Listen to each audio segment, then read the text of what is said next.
Hello everybody, welcome back to school तैयारी। और आप सभी का स्वागत है spoken English course basic to advanced में। जैसा कि आपको पता है कि हमने ये कोर्स अभी शुरू किया है एंड इसके अंदर मैं आप लोगों को पढ़ाने वाली हूँ basic to advanced. And do you know that इस कोर्स के अंदर हम कुछ ग्रामर के टॉपिक्स को भी कवर करने वाले हैं and on the basis of these grammar topics you will become a fluent, a confident speaker in this language. आज का हमारा टॉपिक क्या रहने वाला है? Today we are going to start tense topic, right? कौन सा टॉपिक रहने वाला है? टेंस। एंड हम ग्रामर के बहुत सारे टॉपिक्स नहीं करने वाले हैं, only 4 to 5 topics of grammar I am going to cover in this course. Because देखो, ये आपके वो टॉपिक्स है ग्रामर के कि अगर आपने इन ग्रामर टॉपिक्स को नहीं समझा तो आपके लिए थोड़ा सा मुश्किल हो जाएगा सेंटेंसेस को फ्रेम करना और चीज़ों को समझना, राइट? सो दैट्स वाई, जैसे कि articles is a very very important topic, prepositions that we have already completed. Now we are on the tense and tense के अंदर may be we are going to cover this topic into 2 to 3 parts, right? So now let's talk about tense. आज का हमारा topic रहने वाला है tense and this is our part 1, राइट? Because only in one part that is not possible to complete this topic. Tense आखिर है क्या? सबसे पहले तो आप लोग ये समझिए, बिल्कुल इजी लैंग्वेज में आपको समझाने वाली हूँ बिकॉज हम कोई कॉम्पिटिटिव एग्जाम की तैयारी नहीं कर रहे हैं। टेंस आपके इसलिए जरूरी होते हैं क्योंकि ये आपको बताते हैं कि आपका जो एक्शन है, whether that action has happened in the past, कोई एक्शन जो है वो पास्ट में हुआ है या फिर कोई एक्शन प्रेजेंट में हो रहा है, and whether your action will happen in the future. So present, past, future. Tense हमें ये बताता है या हमें सेंटेंसेस फ्रेम करने में हेल्प करता है कि if something has happened in the past तो आप उसको पास्ट टेंस में लिखेंगे, if something is happening in the present तो आप उसको प्रेजेंट टेंस के अंदर लिखेंगे, and if something will happen in the future then you will write that sentence in future tense. So tense क्या है? टाइम, एक्शन के टाइम के बारे में बताता है कि एक्शन पास्ट में हुआ था, प्रेजेंट में हो रहा है या फ्यूचर में हो रहा है। इतना आप जान लो, that's enough. And this is our part 2। Now how many tenses are there? अगर हम टाइप ऑफ टेंसेस की बात करें तो मेनली टेंस हमारा 3 कैटेगरीज में डिवाइड होता है, present tense, past tense and future tense. Present tense के अंदर आप उन सेंटेंसेस को लिखते हैं that is happening in the present, या तो वो प्रेजेंट में अभी कंटिन्यू है, या तो वो प्रेजेंट में हैपन हो रहे हैं, या प्रेजेंट में अभी अभी कंप्लीट हुए हैं, ठीक है? उनको आप लिखते हैं प्रेजेंट टेंस के अंदर। पास्ट टेंस अब तब यूज करते हैं when something happened in the past, कोई चीज पास्ट में हो चुकी है, कंप्लीट हो चुकी है, तो दोज टाइप ऑफ सेंटेंसेस, उस तरह के वाक्य आप लिखते हैं पास्ट टेंस के अंदर।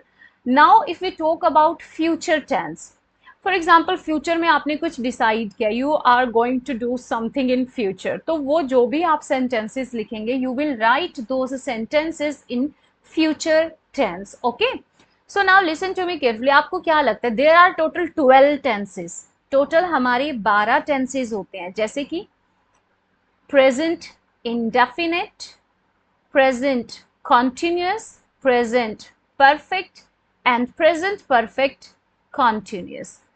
पास्ट में कौन कौन से आते हैं? Past indefinite, past continuous, past perfect या फिर past perfect continuous. Future tense, future indefinite, future continuous, future perfect या फिर future perfect continuous. So you can see that there are total 12 tenses, 4 plus 4 plus 4, okay, total 12. But we are not going to do all the tenses here because that is not important, okay? आपको मैं सिर्फ और सिर्फ maximum to maximum आप ये लगा सकते हैं 4 to 6, it can be 4 tenses, 5 भी हो सकते हैं, 6 भी हो सकते हैं, मीन्स इन टोटल 12 टेंसेज में से we are going to cover only 4 to 6 tenses that are important to speak in this language. Okay, तो हम वही टेंस बस करने वाले हैं जो हमारे लिए बहुत ज्यादा इंपॉर्टेंट है, जिनसे आप अपना डे टू डे कॉन्वर्सेशन वाले इंग्लिश बोलना सीख जाएंगे. But if you really want to study all the tenses, all the grammar topic, तो हमारे ग्रामर कोर्स भी बहुत जल्दी लॉन्च होने वाला है. Then you can purchase that course. So आज की क्लास में हम करने वाले हैं present indefinite, past indefinite and future indefinite. So these three tenses. Okay, मैं बता ही देती हूँ कौन कौन से टेंसेज हम लोग कवर करेंगे. जहां पर भी मैं टिक मार्क कर रही हूँ, those tenses we are going to cover in this course. तीन तो हम ये करने वाले हैं. उसके बाद हम करेंगे प्रेजेंट कॉन्टिन्यूस, पास्ट कॉन्टिन्यूस. उसके बाद हम करेंगे present perfect, okay, and present perfect continuous. Only these tenses we are going to cover in this course: present indefinite, past indefinite, future indefinite, present continuous, past continuous, present perfect and present perfect continuous. So English, अगर आप ये चाहते कि चलो मैं day to day वाली English बिल्कुल basic एक, ठीक है, मैं किसी बोलना सीख जाऊं, तो ये टेंसेस आपके लिए बहुत जरूरी है. बट मैं फिर से कह रही हूँ, if you want to study all the tenses for grammar, for academic या फॉर कॉम्पिटिटिव एग्जामिनेशन, तो वो कोर्स भी हमारा जल्द ही लॉन्च होगा. So the first tense is what? Present indefinite. So present indefinite tense हम कब यूज करते हैं? जब भी कोई ऐसा वाक्य आप यूज कर रहे हो. I will explain all things in Hindi as well as in English. जब भी वाक्य के अंत में क्रिया के साथ, मतलब जो भी एक्शन हो रहा है क्रिया के साथ, ता है, ती है, ता हूं, ते है, ती है आदि लगा होता है, तो इससे ये पता चलता है कि ये जो एक्शन है ये हैबिचुअल एक्शन है. that action is happening on daily basis, right? So if an action is happening on the daily basis, then you will write that sentence in present indefinite tense. तो आप उसको लिखेंगे present indefinite tense के अंदर. For example, if you are saying that मैं school जाता हूँ, वह स्कूल जाती है, मैं खाता हूँ, वो आते हैं, वो स्कूल जाते हैं, राइट. सो इनसे ये पता चलता है कि आप वो एक्शन डेली बेसिस पर उसको परफॉर्म कर रहे हैं, राइट. सो ऐसा अगर आपको किसी सेंटेंस के लास्ट में दिखता है, तो दैट मीन्स आप उस सेंटेंस को लिखेंगे प्रेजेंट इंडेफिनिट टेंस के अंदर. जब भी आप टाइप ऑफ टेंस करते हैं, तो हर एक टेंस के अंदर, माय डियर स्टूडेंट्स, आपको करने पड़ते हैं टाइप ऑफ सेंटेंसेस. हर टेंस के अंदर you will get 4 types of sentences. बहुत आसान है. देखो, एक बार में तो किसी को भी समझ नहीं आता. आपको क्या लगता है हम टीचर्स एक बार में ही परफेक्ट हो गए? नो, हम बार बार इन टॉपिक्स को पढ़ाते गए, हम एक्सपर्ट हो गए. In the same manner, if you will study these topics, these things on daily basis, then you will become perfect just like us. सबसे पहला टाइप ऑफ सेंटेंस होता है अफर्मेटिव, या जिसको हम सिंपल सेंटेंस भी कहते हैं. सेकंड हमारा रहता है negative sentence. Third is interrogative sentence. Okay, with the help of interrogative sentence, interrogative sentence की हेल्प से हम क्वेश्चन पूछते हैं किसी से. Okay, and the last is WH question sentence. पहला क्या था? Affirmative, second negative, third interrogative, fourth WH. अभी आपको याद रखना है, क्योंकि हर एक टेंस के अंदर आप इन चारों टाइप ऑफ सेंटेंसेस को पढ़ने वाले हैं. ओके, चलो जी. So what do you mean by affirmative simple sentences? आप इसको अफर्मेटिव सेंटेंस कह सकते हैं, और you can call it as simple sentence. Affirmative या सिंपल सेंटेंस वो होते हैं जिसमें आपको सब्जेक्ट रखना है. सब्जेक्ट कौन होता है? जो काम को करता है. हम बचपन में हिंदी में पढ़ते थे ना, कर्ता ने, कर्म को, करण से. तो जो भी इंसान, एनिमल या कोई भी चीज अगर काम कर रही है, तो वो काम करने वाला पर्सन कहलाता है सब्जेक्ट. सब्जेक्ट के साथ आप पुट करेंगे V1, वर्ब की फर्स्ट फॉर्म. अगर आपका सब्जेक्ट प्लूरल है, तो आप V1 को एज इट इज पुट करेंगे. But if your subject is in singular position, means अगर आपका सब्जेक्ट, अब ये चीजें ना कुछ आपको याद रखनी पड़ेंगी, because in every tense I am not going to tell you, बताऊंगी डोंट वरी, बट आपको याद रखना पड़ेगा।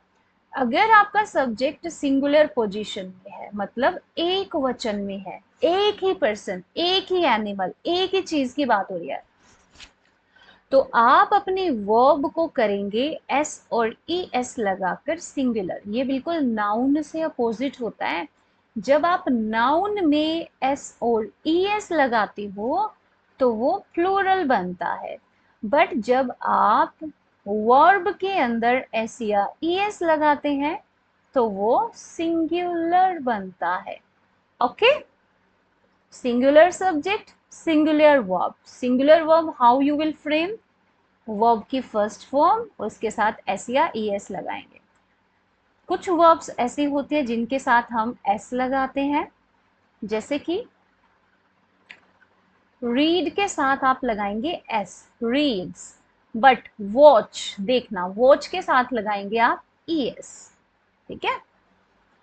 यदि वाक्य में सब्जेक्ट आपका सिंगुलर नाउन है, जैसे कि ही शी इट, तो आप वर्ब के साथ एस या ई एस का प्रयोग करेंगे, बिकॉज ही शी इट आपके होते हैं सिंगुलर सब्जेक्ट, एक वचन।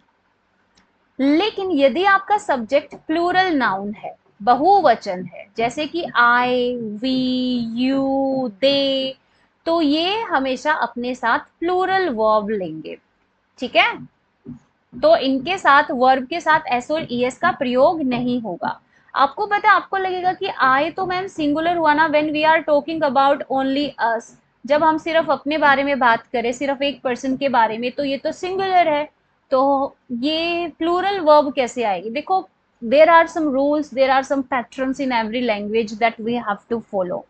सो you will say I go to school daily, मतलब मैं स्कूल डेली जाता हूँ, तो लास्ट में ताहू आया, हैबिचुअल एक्शन है, तो आप यहाँ पे रखेंगे, सब्जेक्ट हो गया आपका आई, गो हो गई आपकी V1, ठीक है, और स्कूल हो गया आपका ऑब्जेक्ट। ठीक है, स्कूल हो गया आपका object, and I go to school, you will use this. She works in Delhi, she आपका क्या है? Singular subject. वर्क आपका क्या था? वर्ब। अब शी सिंगुलर है तो सिंगुलर सब्जेक्ट के अकॉर्डिंग आप वर्क के साथ एस या ई एस लगाएंगे, क्योंकि आपको सिंगुलर वर्ब चाहिए, और फिर आपका आ जाएगा object. I go to school, she goes to school, he goes to school. ठीक है, तो ये तो था अफर्मेटिव सेंटेंसेस। अफर्मेटिव सेंटेंसेस वो होते हैं जिनमें आप कुछ डिक्लेयर करते हो, कुछ बताते हो, कुछ अनाउंस करते हो, और वो सारी चीजें क्या होती है? पॉजिटिव होती है। बट नेगेटिव सेंटेंसेस कौन से होते हैं? नेगेटिव सेंटेंसेस होते हैं जिनमें आप नेगेटिव वर्ड्स का यूज करते हैं, जैसे कि नो, नॉट, राइट। आपको पता है, जब हमने अफर्मेटिव सेंटेंस किया बच्चों, तो हमने सीधा सब्जेक्ट प्लस V1 का यूज किया। इधर देखो, किसका यूज किया? सब्जेक्ट प्लस V1 का। बट जब आप प्रेजेंट इंडेफिनिट के नेगेटिव सेंटेंस बनाओगे, तो नेगेटिव सेंटेंस के लिए आप क्या करेंगे? आप डू या डज का यूज करेंगे। जैसे कि पीछे हम बोल रहे थे ना, आई गो टू स्कूल। ठीक है, आई हमारा सब्जेक्ट था, गो हमारी प्लूरल वर्ब थी, और फिर हमारा ऑब्जेक्ट आ गया। लेकिन अगर मैं कहना चाहती हूँ मैं स्कूल नहीं जाती हूँ, या मैं स्कूल नहीं जाता हूँ, तो नेगेटिव, तो आप इसको बोलेंगे I do not go to school. Means I आपका क्या है? सब्जेक्ट है, और आई अपने साथ प्लूरल वर्ब लेगा, डू आएगा, फिर नोट आएगा, देखो यहाँ पे यही तो फॉर्मूला है, फिर V1 आएगा, गो हमारी V1 है, और फिर हमारा ऑब्जेक्ट स्कूल आ गया। अगर मैं बोलना चाहती हूँ वो स्कूल नहीं जाती है, she does not go to school. She हमारा सिंगुलर सब्जेक्ट है, सिंगुलर सब्जेक्ट के अकॉर्डिंग हमने देखो डू के साथ ई एस लगा दिया ना, डज सिंगुलर बन गया, सो ये हो गया हमारा V1, ठीक है। Do does, wait a minute, let me raise it. Subject के बाद अब हमारा क्या हो गया, डज। क्यों? क्योंकि हमारा सब्जेक्ट सिंगुलर है। फिर नोट आएगा, फिर गो हमारा V1 था, ठीक है, V1 रख दिया, और फिर हमारा ऑब्जेक्ट हो गया school. Okay, so negative sentences में डू डज नॉट का प्रयोग किया जाता है अगर आपका प्लूरल सब्जेक्ट है, एक से ज्यादा लोगों के बारे में बात हो रही है, तो आप डू का यूज करेंगे। अगर एक ही इंसान के बारे में या एक ही एनिमल के बारे में, मतलब जो करता है, जो सब्जेक्ट है वो सिंगुलर, तो आप डज का यूज करेंगे, ठीक है। यदि वाक्य में सब्जेक्ट आए, इसको आप याद रख सकते हैं। अगर आपका सब्जेक्ट आई है, वी है, यू है, दे है, तो ये प्लूरल नाउन होते हैं और ये अपने साथ डू नोट का प्रयोग करते हैं। But if your subject is he, she, it, third person आपका दिया हुआ है, तो ये आपके सिंगुलर होते हैं और ये अपने साथ सिंगुलर वर्ब लेंगे, डज नॉट, ठीक है। जैसे कि I do not go to school daily, I के साथ प्लूरल आ गया डू, फिर नेगेटिव नोट आ गया, तभी तो ये नेगेटिव सेंटेंस कहलाएगा। V1 गो आ गया, फिर ऑब्जेक्ट आ गया। ही आपका सिंगुलर था, देखो यहाँ पे ही, और ही के साथ क्या बताया गया था, आप डज नॉट का यूज करेंगे, तो कर दिया। ड्रिंक हमारा V1 है, ठीक है, क्या होता है, ड्रिंक, ड्रैंक, ड्रंक, ये तीनों हमारी V1, V2 और V3 होती है, ठीक है। ओके जी, चलो। सो अफर्मेटिव सेंटेंस के अंदर था subject plus V1 plus S और ES प्लस ऑब्जेक्ट। नेगेटिव के अंदर subject plus do does not plus V1 plus object. Third है हमारा इंटेरोगेटिव सेंटेंस। अच्छा एक बात बताओ, if you want to ask a question to someone, अगर आप किसी से कोई प्रश्न पूछना चाहते हो, तो आप कैसे पूछेंगे? आपको कोई तो सेंटेंस वहां पे रखना पड़ेगा। अगर आप प्रेजेंट में क्वेश्चन पूछना चाहते हो, तो आप वहां पे यूज करेंगे प्रेजेंट इंडेफिनिट का इंटेरोगेटिव, राइट। और इंटेरोगेटिव को ना हमेशा और हमेशा याद रखो, बहुत आसान है। In every tense you will remember this. देखो, जब भी हम किसी भी टेंस का अफर्मेटिव करते हैं, कौन सा टेंस करते हैं, अफर्मेटिव करते हैं, तो हम हमेशा सब्जेक्ट रखते हैं पहले, फिर हम हेल्पिंग वर्ब रखते हैं, फिर हम ऑब्जेक्ट रखते हैं, हेल्पिंग वर्ब या मेन वर्ब, ठीक है, या helping verb plus main verb, जैसे कि प्रेजेंट कॉन्टिन्यूस में हम यूज करते हैं। लेकिन जब आप बात करते हैं इंटेरोगेटिव की, तो आपकी जो हेल्पिंग वर्ब होती है वो सब्जेक्ट से पहले आ जाएगी, फिर आपका सब्जेक्ट आएगा, ठीक है, फिर आपकी V1 आएगी और फिर आपका ऑब्जेक्ट आएगा, ठीक है। और नोट आप तब यूज करते हैं जब इंटेरोगेटिव के साथ साथ वो नेगेटिव भी है। देखो, जैसे कि मैंने बोला कि शी गोज टू स्कूल, ठीक है, ये अफर्मेटिव है। अब आप इसको इंटेरोगेटिव बनाना चाहते हो, तो आप बोलेंगे does she go to school, means does लग गया आपका, क्यों, आपका सी जो है सिंगुलर सब्जेक्ट था, ठीक है। फिर आपने यहाँ पे सब्जेक्ट रख दिया, सिंगुलर के अकॉर्डिंग डज, प्लूरल के अकॉर्डिंग डू, ठीक है। फिर आपका V1 आ गया, मैंने यहाँ पे गो रखा है, और फिर आपका ऑब्जेक्ट आ गया, ठीक है, स्कूल। नोट आप तब यूज रखेंगे, तब करेंगे जब आपका इंटेरोगेटिव प्लस नेगेटिव, जैसे आप ये बोलना चाहते कि does she not go to school, क्या वो स्कूल नहीं जाती?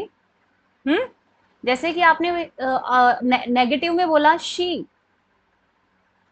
Does not go to school, वो स्कूल नहीं जाती है, ठीक है। अब इसका इंटेरोगेटिव आप कैसे बनाएंगे? आप हेल्पिंग वर्ब को आगे ले आए, जैसे कि मैंने यहाँ पे बताया था, फिर आपने रख दिया सब्जेक्ट को, फिर आपने रख दिया नोट को, फिर आपकी ये V1 क्या थी, V1 क्या थी आपकी, गो थी, फिर आपने रख दिया ऑब्जेक्ट यानी कि स्कूल आएगा यहाँ पे। तो जब भी आप इंटेरोगेटिव बना रहे हैं किसी भी टेंस का, आपको कुछ नहीं करना है, आपको बस हेल्पिंग वर्ब को सब्जेक्ट से पहले रख देना है और कहीं पर भी आपको कोई भी चेंज नहीं करना है, ठीक है।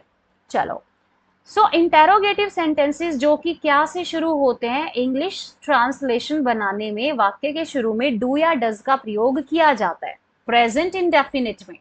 जब आप पास्ट इंडेफिनिट में जाएंगे, फ्यूचर में जाएंगे, तो वहां पे हेल्पिंग वर्ब डिफरेंट होगी भाई, डू डज ही यूज नहीं होगा हमेशा, ठीक है। चलो, आई वी यू दे, इनके ये आपके प्लूरल सब्जेक्ट्स माने जाते हैं, तो इनके साथ आप डू का प्रयोग करेंगे क्वेश्चन पूछने के लिए। ही शी इट, ये आपके सिंगुलर नाउन माने जाते हैं, तो इनके साथ आप डज का प्रयोग करेंगे। जैसे कि आप पूछना चाहते हैं क्या आप न्यूज़पेपर रोजाना पढ़ते हैं, तो आप कहेंगे do you read newspaper daily. Do आपका हेल्पिंग वर्ब आ गया, ठीक है, यू आपका सब्जेक्ट आ गया, रीड आपका V1 आ गया और ये आपका ऑब्जेक्ट आ गया, ठीक है। डज आपका हेल्पिंग वर्ब आ गया। अब राम आपका क्या था, सिंगुलर सब्जेक्ट था, तभी हमने डज यूज किया, यू के साथ हम डू यूज करते हैं, ठीक है।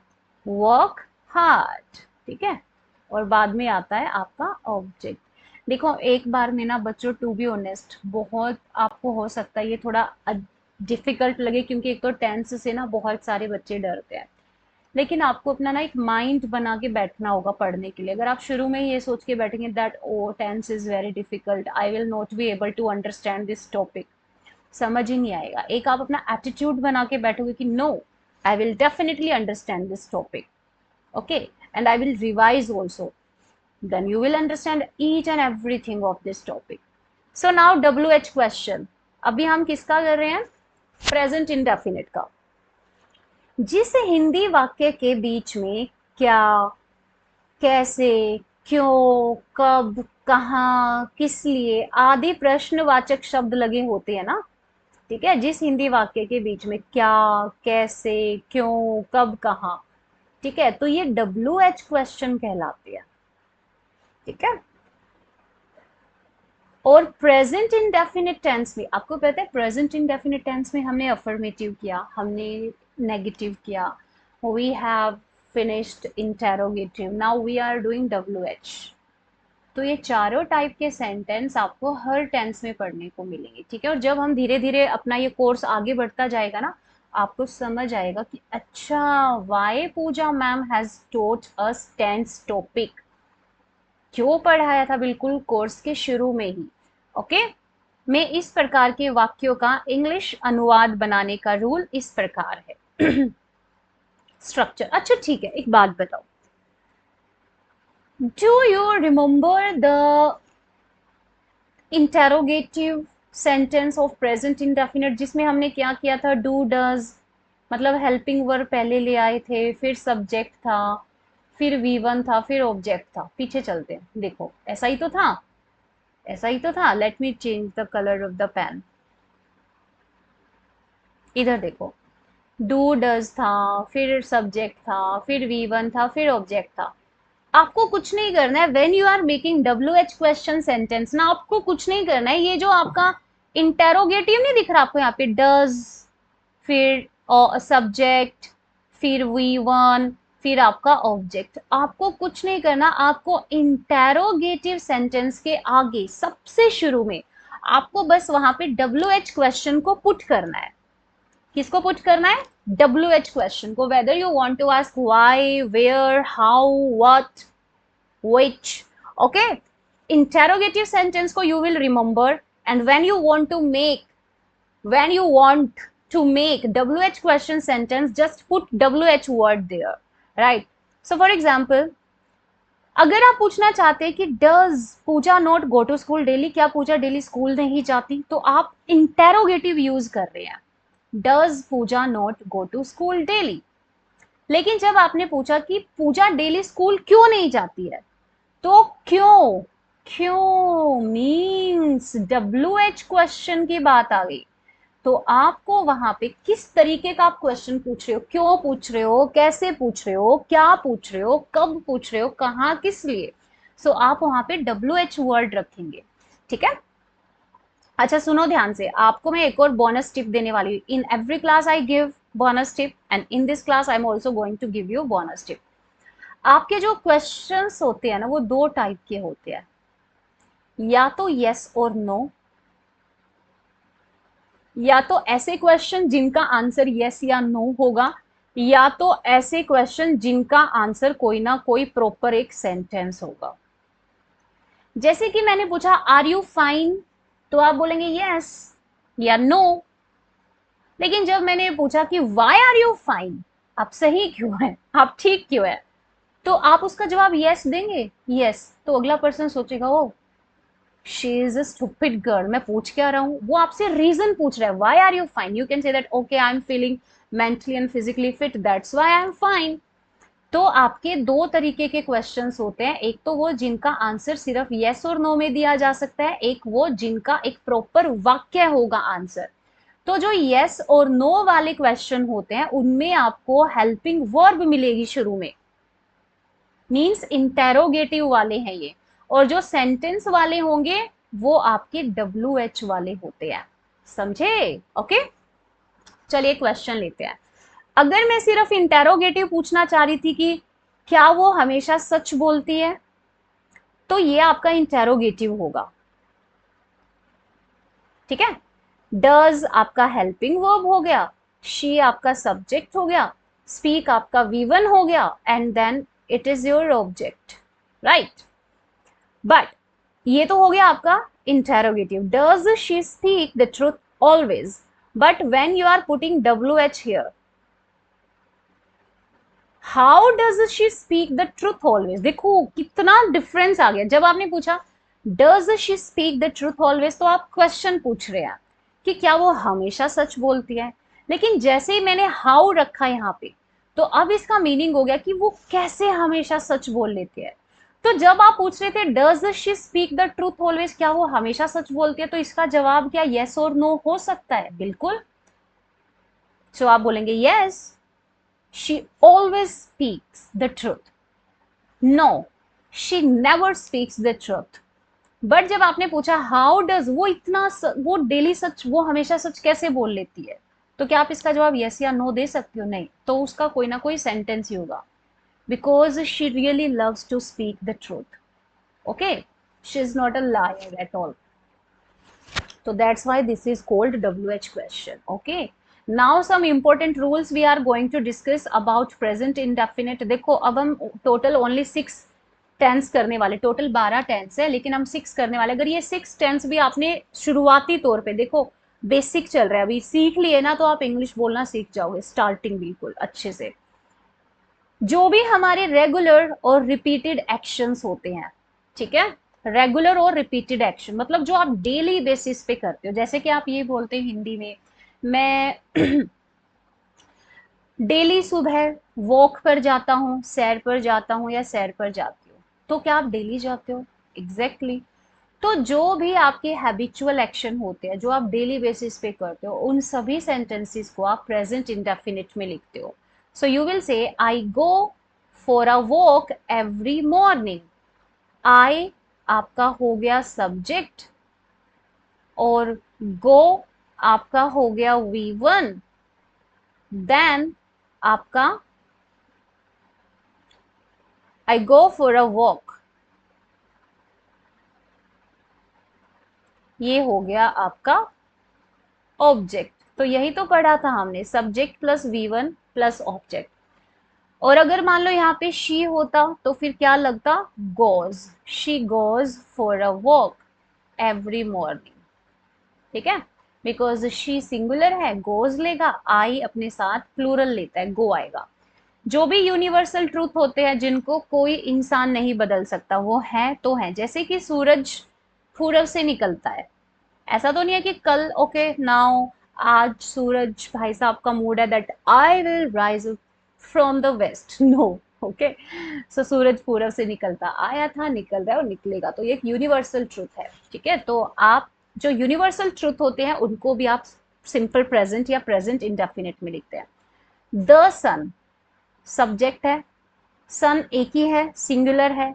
राइज आपकी वर्ब थी तो इसके साथ आपने एस लगा दिया क्योंकि सिंगुलर सब्जेक्ट था, वर्ब के साथ एस लगा दिया, सिंगुलर बना दिया और फिर आ गया आपका object in the east, right. Irregular work means जो है तो वो इरेगुलर, लेकिन जब भी होते हैं रेगुलर बेसिस पे होते हैं। देखो, earthquake comes in Japan ऑफनली, earthquake singular था तो आपका V1 प्लस एस और ES आ गया और फिर आपका आएगा object.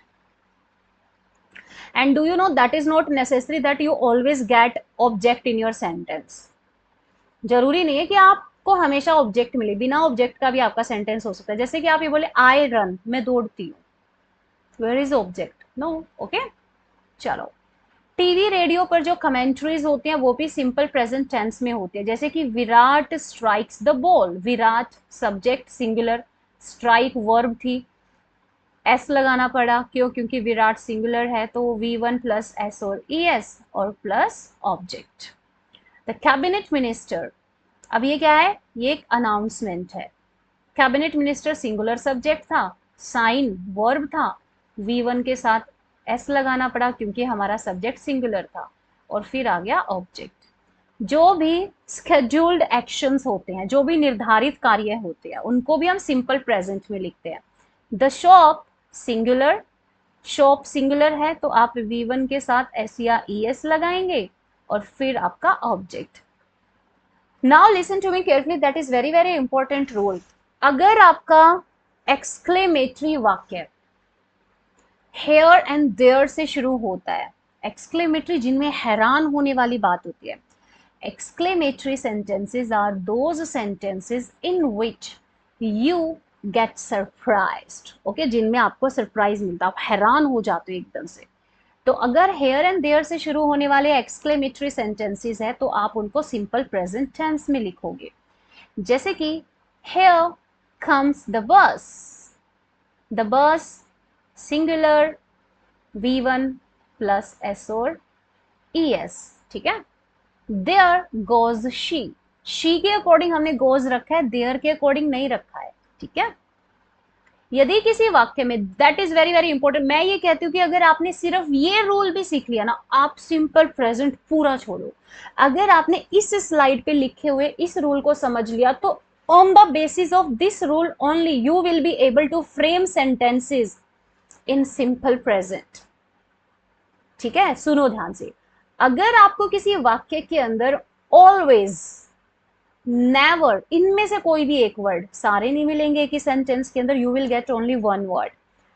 Always, never, usually, daily, every year, every week, twice a year, thrice a year, every month, every year, इस टाइप का अगर आपको कोई भी सेंटेंस मिलता है तो आप उसको प्रेजेंट इंडेफिनिट टेंस में लिखेंगे।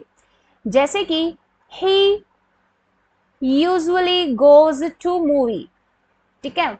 आपको दिखा usually, oh there is usually, so ma'am ने बताया था कि if you will get usually word in your sentence, so that means you will write that sentence in English in simple present, okay, English में तो लिखेंगे।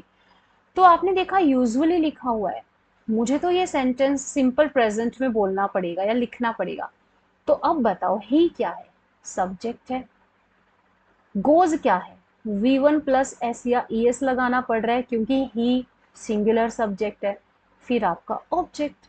और ये आपने सिंपल प्रेजेंट में क्यों लिखा? क्योंकि यूजुअली दिया हुआ है।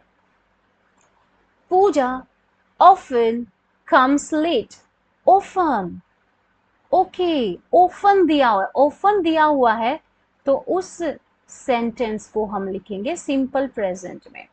आप इसको सिंपल प्रेजेंट टेंस बोल लो जिसको हम पढ़ रहे हैं, प्रेजेंट इंडेफिनिट बोलो, द सेम थिंग, ओके।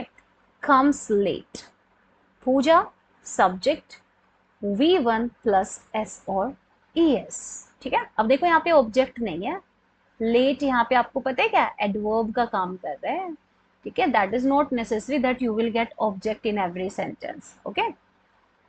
चलिए जी, तो present indefinite we have already completed, now we will discuss past indefinite tense. अब इसको थोड़ा सा जल्दी करेंगे, जो स्ट्रक्चर है वो तो आराम से करेंगे, बट जो हमारे वो थे ना अफर्मेटिव, नेगेटिव, इंटेरोगेटिव, उनको थोड़ा सा अच्छे से करेंगे।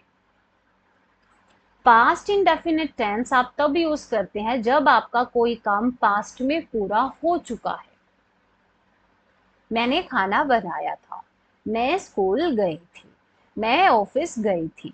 तो कोई काम अगर पास्ट में कंप्लीट हो चुका है, ठीक है, तो आप उस सेंटेंस को लिखेंगे किसमें, पास्ट इंडेफिनिट में। अगर आपको किसी सेंटेंस के अंदर में लास्ट में मिलता है हिंदी में ता था, ती थी, ते थे, या था, ये थी, ये थे, या ये ई लिया ली, तो ये अगर लगा होता है तो आप उसको लिखते हैं पास्ट इंडेफिनिट टेंस के अंदर। अब इसके टाइप ऑफ सेंटेंसेस करते हैं, सेम वही रहेगा। अफर्मेटिव सीखेंगे इसी के अंदर, नेगेटिव सीखेंगे, इंटेरोगेटिव सीखेंगे और डब्ल्यू एच सीखेंगे। ठीक है, अब आपके लिए धीरे धीरे आसान हो जाएगा चीजों को समझना। देखो, जब हम प्रेजेंट इंडेफिनिट कर रहे थे तो हम क्या लगा रहे थे, V1, क्योंकि V1 हमारा प्रेजेंट को शो करता है। But when we will write sentences in past indefinite ना, तो आप यूज करते हैं V2 का। सब्जेक्ट होगा, मतलब जो काम को कर रहा है, फिर V2 आएगा, फिर ऑब्जेक्ट आएगा। जैसे कि अगर मैं बोलती कि मैं राम को लेटर लिखती हूं, लिखती हूं, ती हूं, तो एक हैबिचुअल एक्शन दिख रहा था, तो आप उसको लिखते आई राइट लेटर टू राम। ठीक है, तो राइट आपका V1 था, आई आपका सब्जेक्ट था, लेटर आपका ऑब्जेक्ट हो गया। लेकिन अभी पास्ट इंडेफिनिट का मतलब क्या हुआ, पास्ट में जो काम हो चुका है। सो अगर आपने सेंटेंस लिखा I wrote a letter to Ram, मैंने राम को लेटर लिखा, मतलब आप लिख चुके, पास्ट में वो काम हो चुका, तो आप इसको लिखेंगे पास्ट इंडेफिनिट में। मतलब आई आपका सब्जेक्ट हो गया, रोट आपका V2 हो गया, और फिर आपका ऑब्जेक्ट आएगा, अ लेटर आपका ऑब्जेक्ट होगा। बट जरूरी नहीं है, मैं फिर से कह रही हूँ, आपका ऑब्जेक्ट हो। ठीक है, Ram purchased a new bike, मतलब इसका ये है कि राम बाइक परचेज कर चुका है, मे बी कल कर चुका है, 2 दिन पहले कर चुका है, 10 दिन पहले कर चुका है, 1 साल पहले कर चुका है। ठीक है, सो राम इज आवर सब्जेक्ट, जो कि फिर आपका V2 आएगा, फिर आपका ऑब्जेक्ट आएगा। सबसे बड़ी गलती जो बच्चे करते हैं, इस चीज को ध्यान में रखो, ये आपकी वर्ब की 5 फॉर्म्स होती हैं, 5, लेकिन फिलहाल हम 3 ही करेंगे। 3 भी कर लोगे तो सही रहेगा।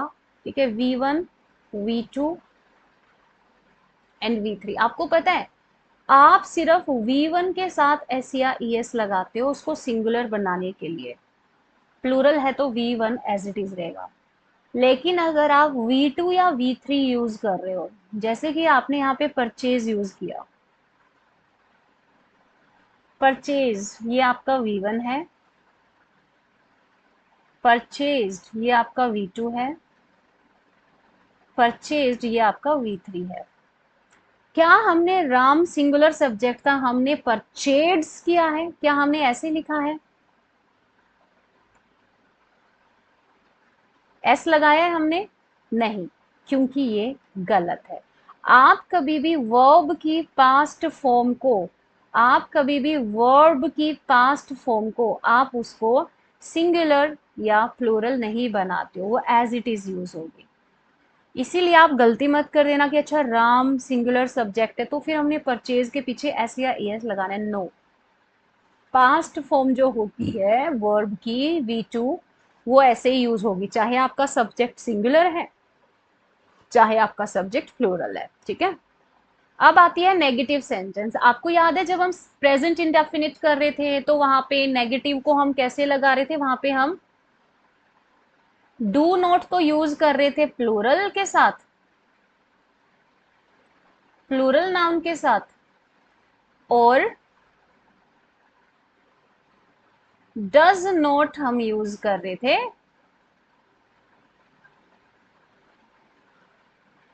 सिंगुलर नाउन के साथ, है ना, ऐसा ही था ना। बट आपको पता है अभी मैंने आपको क्या बोला था कि पास्ट जो फॉर्म होती है आपकी वर्ब की, आप उसको सब्जेक्ट के अकॉर्डिंग सिंगुलर या प्लूरल नहीं करते, वो पास्ट फॉर्म में ही लगेगी, वहां पे आपको एस या एस लगा के प्लूरल नहीं करना है। अब सुनो ध्यान से, ये तो आपके प्रेजेंट इंडेफिनिट की बात थी। किसकी बात थी? प्रेजेंट इंडेफिनिट की बात थी। अब हम पास्ट इंडेफिनिट के बारे में बात करें। क्या आपको यहाँ पे डिड नोट और डिड्स नोट दिख रहा है? नहीं, क्योंकि चाहे आपका सब्जेक्ट सिंगुलर होगा चाहे आपका सब्जेक्ट प्लूरल होगा, आप डिड का ही यूज करेंगे। ठीक है, फाइन। फिर नेगेटिव में आपको पता है नोट आता है और V1 आएगा। और एक और चीज का याद रखो, ये जो डू, डज, डिड, ये अपने साथ तीनों हमेशा V1 लेती है, हमेशा और हमेशा। ठीक है, जैसे कि आप ये कहना चाहते हैं कि पुलिस ने रोबर को, मतलब जो डाकू होता है, जो चोरी करने वाला होता है, उसको पकड़ा, पकड़ लिया, पास्ट में हुआ है, तो आप बोलेंगे the police did not catch the robber, नहीं पकड़ा, सॉरी नेगेटिव था ना। पुलिस आपका क्या है? सब्जेक्ट, डिड आपकी V2 हो गई और फिर आपका ऑब्जेक्ट लग गया। ठीक है, इसको मैं इरेज कर देती हूँ, अदरवाइज ये आप गलत समझ जाओगे इसको, ये बीच में आ गया ना। ठीक है, चलो, या सो द पुलिस आपका सब्जेक्ट हो गया, डिड हो गया, प्लस नोट हो गया, और प्लस V1 कैच हो गया, प्लस ऑब्जेक्ट रोबर्ट हो गया। ठीक है, राम आपका सब्जेक्ट हो गया, did V2, note negative sentence है, लीव आपका V1 हो गया, फिर आपका ऑब्जेक्ट हो गया। ठीक है, इंटेरोगेटिव सेंटेंस आप कैसे बनाओगे? हमने प्रेजेंट इंडेफिनिट के अंदर कैसे बनाया था? मैंने बोला था कि आपका कोई भी टाइप का टेंस है, इंटेरोगेटिव बनाने के लिए आप सिंपली सब्जेक्ट से पहले you will put helping verb, आप सब्जेक्ट से पहले हेल्पिंग वर्ब को पुट कर देंगे। ठीक है, सो इधर आपकी हेल्पिंग वर्ब है, ये आपका सब्जेक्ट है, ये आपकी मेन वर्ब है V1, और ये आपका ऑब्जेक्ट रहा। अगर आप इसको अफर्मेटिव में बोलना चाहते थे तो आप इसको बोलते कि उन्होंने आपको इनवाइट किया है, तो आप बोलते ही, सॉरी, उन्होंने आपको इनवाइट किया था, ही इनवाइटेड यू। ठीक है, सब्जेक्ट था, V2 था, और ऑब्जेक्ट हो गया। बट अब आप ये पूछना चाहते कि क्या उन्होंने आपको इनवाइट किया था? किया था पास्ट है, तो हेल्पिंग वर्ब डिड आ गई, फिर आपका सब्जेक्ट आ गया, यही तो करना था। हेल्पिंग वर्ब आपकी पहले तो आएगी सब्जेक्ट से, फिर आपका V1 आएगा और फिर ऑब्जेक्ट आएगा। इंटेरोगेटिव प्रश्नवाचक आपका किसी भी टेंस का है, आपको कुछ नहीं करना है, आप बस हेल्पिंग वर्ब को सब्जेक्ट से पहले उठा के ले आओ। ठीक है, अब आप कहोगे कि मैम यहाँ पे तो इनवाइटेड था, आपने तो डिड रख दिया।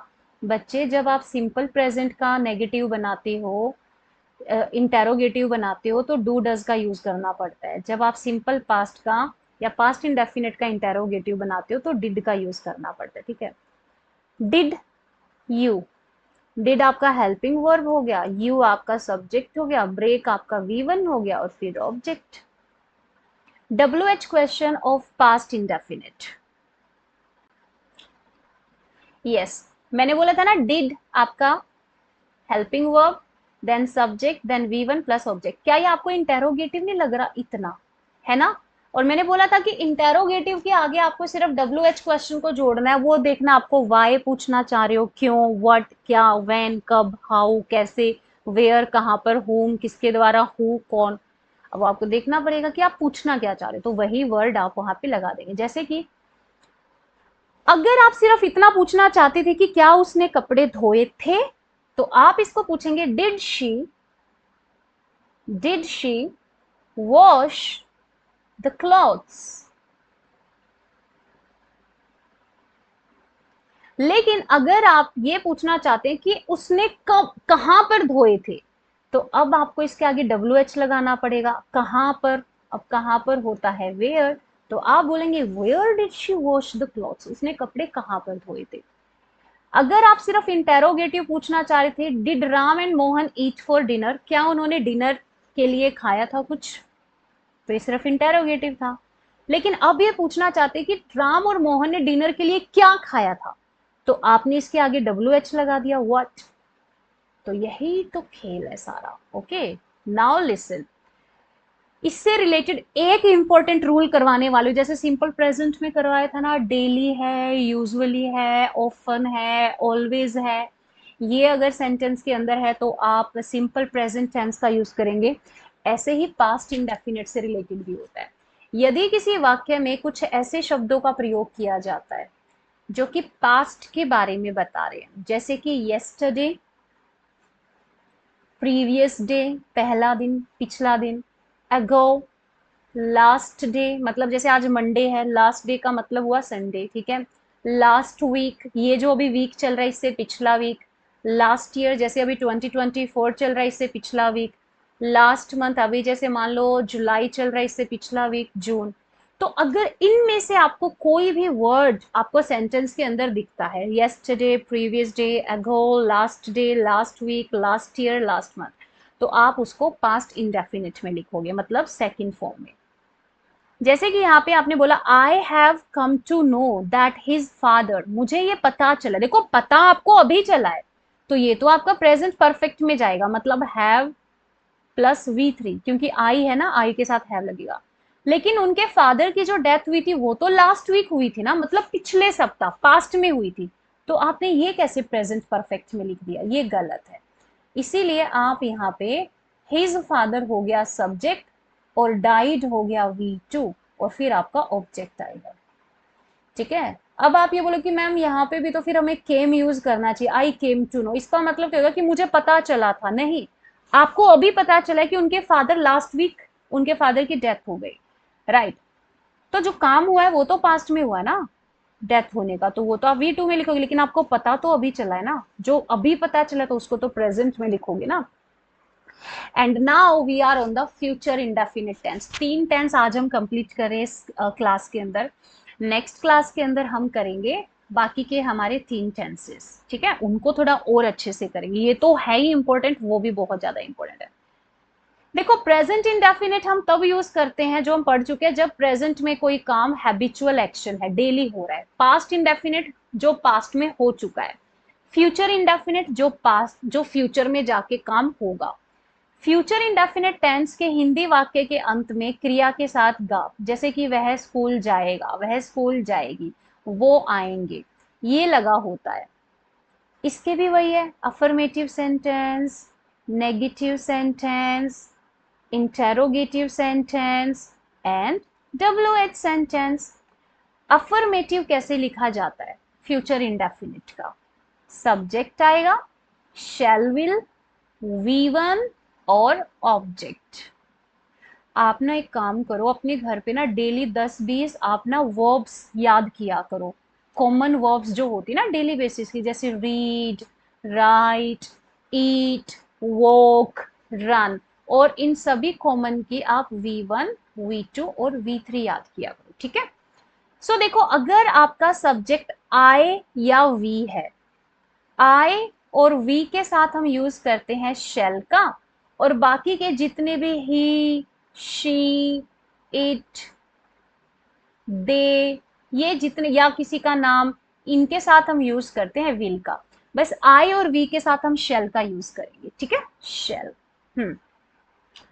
सो अफर्मेटिव सेंटेंस रहेगा सब्जेक्ट प्लस शेल विल। अगर सब्जेक्ट आई या वी है तो शेल, बाकी सबके साथ विल। फिर आएगा V1, फिर ऑब्जेक्ट, जैसे कि ही विल, जैसे कि वह काम पूरा करेगा, गा या लास्ट में, वह काम पूरा करेगा, क्या उसने प्रेजेंट में किया है? नहीं। क्या पास्ट में कर चुका है? नहीं। फ्यूचर में करेगा, तो फ्यूचर इंडेफिनिट लिखेंगे। तो आप ही, मैंने अभी बताया था ना, आई और वी के साथ शेल आएगा, बाकी सबके साथ वी। ही आपका सब्जेक्ट हो गया, विल आपने रख दिया, फिनिश आपका V1 हो गया, और फिर आपका ऑब्जेक्ट हो गया, ठीक है। आई आपका सब्जेक्ट हो गया, आई के साथ आप शेल का यूज करेंगे, ठीक है। फिर अटेंड आपका V1 हो गया, और फिर ऑब्जेक्ट। नेगेटिव सेंटेंस के अंदर आपको कुछ भी नहीं करना है, आपको बस जो ये हेल्पिंग वर्ब है ना इधर शेल विल, इसके पीछे बस नोट लगाना है। देखो सब्जेक्ट ऐसे ही है, शेल विल ऐसे ही है, V1 ऐसे ही है, ऑब्जेक्ट ऐसे ही है, बस आपने क्या ऐड किया है, मेन वर्ब और हेल्पिंग वर्ब के बीच में आपने नोट को फिक्स किया है बस। जैसे कि अगर आप बोलते कि वो यहाँ आएगी, वो यहाँ आएगी, तो आप इसको बोलते she will come here, she will come here, वो यहाँ आएगी।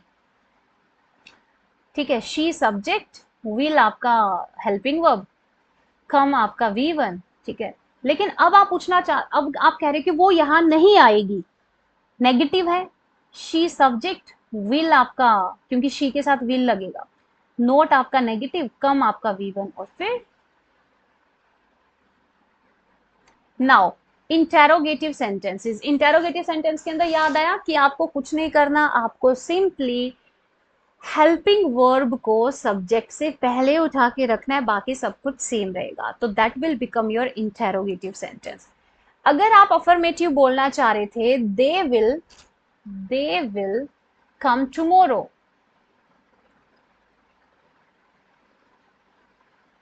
वो कल आएंगी। ठीक है, दे आपका सब्जेक्ट था, विल आपका हेल्पिंग वर्ब था, कम आपका V1 हो गया, टुमारो। और ये टुमारो वाली चीज को याद रखना, ये आगे मैं बताने वाली हूँ, that is very very important. Okay, तो आप शेल विल को पहले रखेंगे, फिर सब्जेक्ट, फिर V1, फिर object. Will they come tomorrow, interrogative बन गया। WH के अंदर फिर से याद दिला रही हूँ, इंटेरोगेटिव को एज इट इज याद रखो, WH रख दो। अगर आप पूछना चाहते हैं शैल आई बाय अ न्यू टीवी, क्या मुझे एक नया टीवी बाय करना चाहिए, ठीक है, लेकिन आपने लिखा कि मुझे नया टीवी क्यों बाय करना चाहिए, तो आपने यहाँ पे वाई लगा दिया।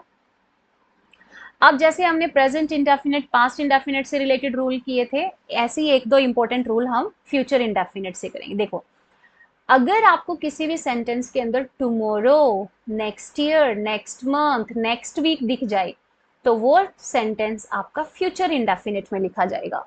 ठीक है, जैसे कि यहाँ पे आपको नेक्स्ट ईयर दिखा, तो हम इसको फ्यूचर इंडेफिनिट में लिखेंगे।